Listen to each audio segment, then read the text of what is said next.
Hi, today we will learn about polynomials. We'll try to apply the remainder theorem to solve problems.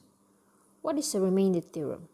Remainder theorem is whenever a polynomial px is divided by x minus a, then the remainder is pa. This is the general formula of a polynomial. P stands for the polynomial,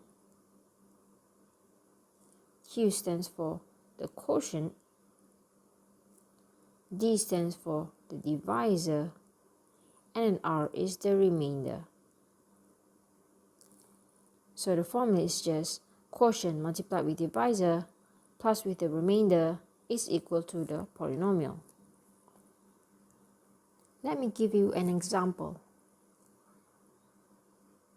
For example, 10 divided with 2. Okay?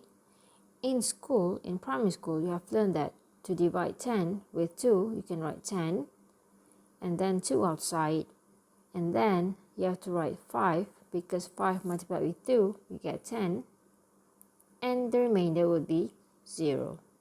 Okay? So this is what we call as the remainder. This is what we call as the quotient. And this is the polynomial. And this is the divisor. Well, that is if 10 divided with 2. What if 10 divided with 3, for example? So 10 divided with 3, you have to write 3 here because 3 multiplied with 3 is equal to 9. And then the remaining is 1. So that 1 is what we call as the remainder, or Rx in the formula. Okay.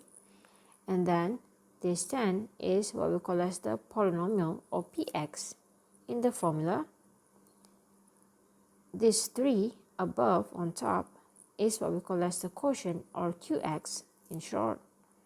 And then this 3 is what we call as the divisor, or dx in short. Okay, so that's what the formula means. If I multiply 3 as the quotient times with the divisor 3 and then plus with the remainder 1, I will get the polynomial, which is 10, because 3 multiplied with 3 plus 1 is equal to 10. Okay, so I hope you can understand the formula, which we will learn further in lectures. But of course, in matriculation, we will not deal with simple polynomials like that, but we will deal with polynomials with greater degree. Okay, so let's look at example 1. Find the remainder when px is as given and is divided by linear factors. Okay, so let's say we have the first divisor as given, which is x plus 2. So what is your first step? You just have to take x plus 2, equate it to 0, and find what is the value of a. Because according to the remainder theorem, when it's divided with x minus a, then the remainder is pa. What does pa means? It means x minus a equal to 0. You can substitute this a into the polynomial, and then that's the value of your remainder. Okay? So, once we have found the value of a, which is negative 2 in question A, substitute in negative 2 into the polynomial. So you get negative 2 power 3 minus 3 times negative 2 power 2 plus 6 times negative 2 minus 2. And your answer for this question is negative 34. Just press your calculator and you find the answer. You can try to solve for question B and then check your answer. Pause the video. Have you tried out? Okay, let's check your answer for question B. The divisor given is x minus 1. So start with x minus 1 equal to 0, x is equal to 1. So this is your a value. You substitute it into your polynomial, replacing the x given.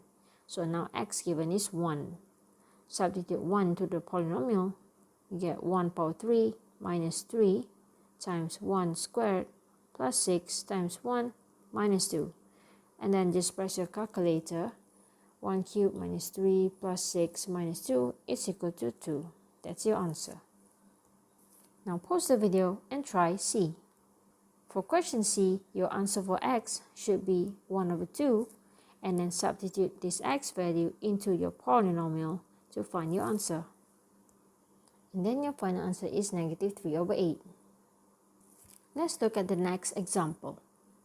When polynomial is given, is divided by x minus 2, and the remainder is 8. Find the value of m. So we want to find the value of m, which is situated here in the polynomial.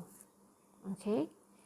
And we know that it's being divided by this linear factor. And then the remainder is 8. So when it's divided by this linear divisor, we can use the remainder theorem. Okay? So start with x minus 2, equate it to 0, and your a value is 2.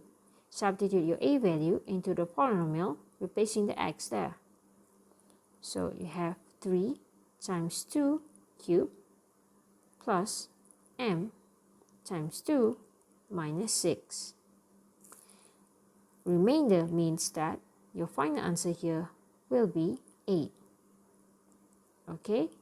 So this is from the remainder theorem. Then just solve this. Leave the terms with m on the left side and the rest bring it to the right.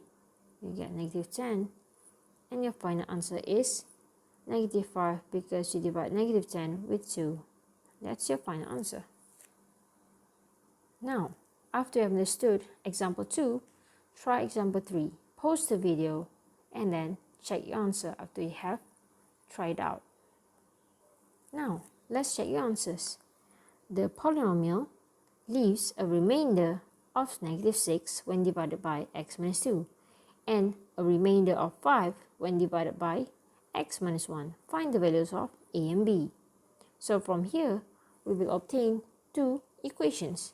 The first equation we get it is by substitute this value of divisor, which is 2 here, and also the value of this divisor, which is 1. So when you substitute 2 into the polynomial, we will obtain the remainder of negative 6. So how to write it in terms of mathematical equation is substitute 2 into the polynomial, the final answer would be negative 6. That's your first equation. And then your next equation, you will obtain it from substitute in 1 into the polynomial, and your remainder will be 5. Okay? So you can just substitute your x with 2 and 1. So here, you get 2 cubed a minus 7 times 2 squared plus 2 times x. You get 2b plus 8 equal to negative 6. And then the other equation, just replace your x with 1. So you get a minus 7 plus b plus 8 equal to 5. Now simplify these two equations. So on the left side, your equation will be like this.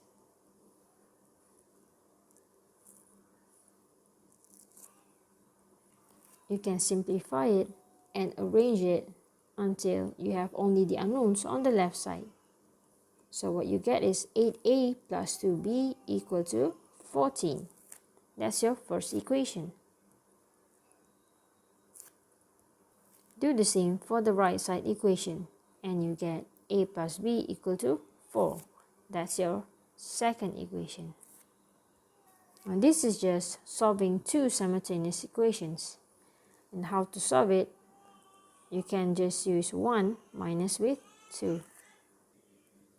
Before I start solving these simultaneous equations, I first have to look at my equations and see whether I can simplify them further. Well, for equation 1, here, I can still simplify it further. So instead of using 8a plus 2b equal to 14, I can simplify it by dividing everything with 2, so that it will be smaller. So 8 divided by 2 is 4, and then 2 divided by 2 is 1. 14 divided by 2 is 7. So the first equation just now has been reduced to a new simpler equation. So I changed that first equation and label this new equation as my first one. Okay, and to solve these simultaneous equations, I can use 1 minus 2. Why 1 minus 2? Well, that's because if I use this first equation, where I write it down again, and I minus with the second equation, please remember to write this bracket here because I will minus each of the terms one by one. Well, why I choose 1 minus 2 here? Because if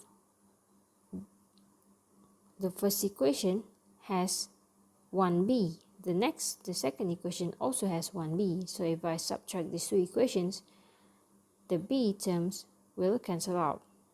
So there's no more b here left. What you left is 4a minus a, which is 3a. So 7 minus 4 is 3. So a is equal to 1. You have found your value of a. Now to find your value of b, you can use either the first equation or the second equation. So let's say I want to choose the second equation and substitute 1 inside. So from the second equation, which is a plus b equal to 4, I replace a as 1 here, and I find my answer for b. That is 3. So that's your answer for a and b. Okay, look at the next example. The remainder when px is divided by x plus 1 is half the remainder when the same polynomial is divided by x minus 3. Find the value of k. K is situated in the polynomial. Okay, so we have to take out the informations. Write it in mathematical terms. So remember, use the remainder theorem. When it's divided by x plus 1, you can find your value of a here. Just equate this divisor with 0 and you will find your value of a, which is negative 1. So write p negative 1. You get the remainder when you substitute in negative 1. You get the remainder when you divide with x plus 1 is half the remainder when the same polynomial is divided by x minus 3. So from here, you can also obtain the value of a. Substitute your a value into the polynomial. So that's what the equation means. Okay.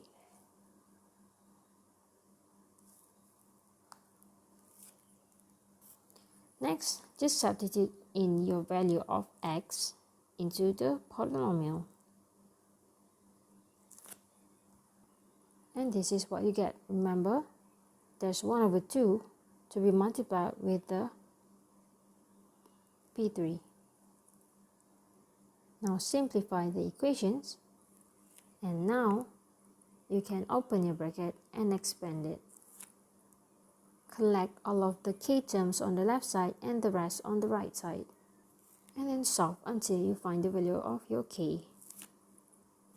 Bring 2 to the right side, so it will be 5 times 2, and then bring negative 5 on the right side, will be divide with 5. So 5 times with 2, divide with negative 5. And the answer is negative 2. Now, please pause the video and try example 5. Check your answers after you have tried it out. Okay, so example 5 is similar to example 4. Given that this polynomial is divided by x plus 2, and then the remainder is twice of the remainder when px is divided with x minus 1. So the first thing you have to do is you have to write the equation. Find the value of a. Your first divisor is x plus 2. So your x is negative 2 there. You should write negative 2, substitute into your polynomial, and the remainder is twice of the remainder when px is divided by x minus 1. So here, your x value is 1. Multiply 2 with this polynomial. P, substitute in 1 into that p. Remember, there's a 2 here because the remainder is twice of the remainder when it's divided with x minus 1. Okay? This first step is very crucial because if you don't obtain the correct first step, then of course your answer will be wrong. And then next, just substitute in your values into the x. Simplify this equation and then expand, open your brackets, collect all of your a terms on the left side, and then solve. Your answer is negative 3 over 2. Did you get it right? Okay, so that's all for today. Thank you.